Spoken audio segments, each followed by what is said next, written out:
পাকিস্তানের পক্ষ থেকে জ্বালানির রপ্তানির বিষয়েও কথাবার্তা হয়েছে। খুব প্রাথমিক কথাবার্তা হয়েছে, হয়তো আরও ডিটেলস পরে হতে পারে।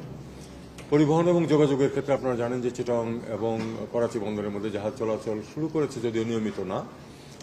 আমরা এটা একটু নিয়মিতভাবে যেন জাহাজ চলাচল করে সেদিকে একটু মনোযোগ দিতে বলেছি। এবং ফ্লাইট চালুর ব্যাপারে দুটো এয়ারলাইন্সকে প্রাথমিক সম্মতি দেওয়া হয়েছে। এখন এটার ডিটেলস ওয়ার্কআউট করা হচ্ছে। সেক্ষেত্রে এটা সম্ভব যে এই দুই দেশের মধ্যে সরাসরি বিমান যোগাযোগ সম্ভব হবে। সেক্ষেত্রে ব্যবসা বাণিজ্যে যেমন সুবিধা হবে, তেমনি ট্যুরিজম এবং অন্যান্য ক্ষেত্রেও অনেকটা সহজ হয়ে আসবে। আমরা শিক্ষার ক্ষেত্রে উচ্চশিক্ষায় যার যেখানে সুবিধা আছে সেখানে পারস্পরিক কিছু বৃত্তি বাড়ানোর কথা বিষয়ে আলাপ আলোচনা হয়েছে। পাকিস্তান কিছু বেশি সংখ্যক বৃত্তি দিতে রাজি হয়েছে আমাদের ছাত্রদেরকে। এটা অবশ্য ওয়ার্কআউট করতে হবে শিক্ষামন্ত্রী বা শিক্ষা মন্ত্রণালয় পর্যায়ে। সংস্কৃতি ক্রীড়া ক্ষেত্রে এবং এই শিক্ষাক্ষেত্রে বেশ কিছু অগ্রগতির সম্ভাবনা সৃষ্টি হয়েছে বলে দুই পক্ষই আমরা মনে করি, এবং সেটা আমরা ফলো আপ করতে চাই। এটা বলা হয়েছে প্রকৌশল, কৃষি, সেচ ইত্যাদিতে আমাদের পরস্পরের অভিজ্ঞতা বিনিময় এবং আমাদের যারা বিজ্ঞানীরা আছেন তাদের মধ্যে রিসার্চ কাজের বিনিময়ের ব্যাপারে কথাবার্তা হয়েছে।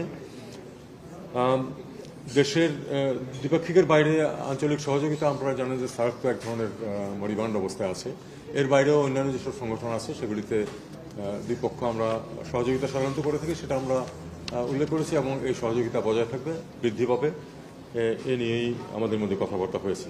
বৈঠকের পরপর আপনারা জানেন যে 6টি কাগজ সই হয়েছে। একটা তার মধ্যে দ্বিপাক্ষিক চুক্তি এবং 5টি সমঝোতা স্মারক। চুক্তিটি হচ্ছে কূটনৈতিক এবং অফিসিয়াল পাসপোর্টধারীদের ভিসা অব্যাহতি সংক্রান্ত চুক্তি।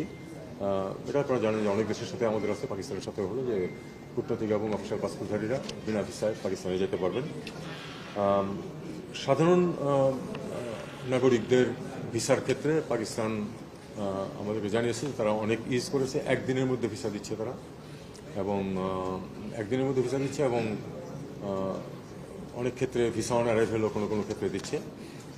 আমরাও, আপনারা জানেন যে আমরা এ ব্যাপারে অনেক ইজ করেছি। আগে যেরকম রেস্ট্রিকশন ছিল সেগুলো দূর করা হয়েছে, এবং এ ব্যাপারে দুই পক্ষই আমরা চাই যে মানুষের যাতায়াত যাতে সহজ হয়।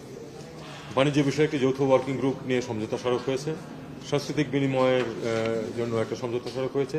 ফরেন সার্ভিস একাডেমি দুই দেশের, তার মধ্যে সমঝোতা স্মারক হয়েছে। বাংলাদেশ সংবাদ সংস্থা এবং অ্যাসোসিয়েট প্রেস অফ পাকিস্তানের মধ্যে একটা সমঝোতা স্মারক হয়েছে, এবং বিআইএসএস এবং আইএসএসআই এর মধ্যে পাকিস্তানের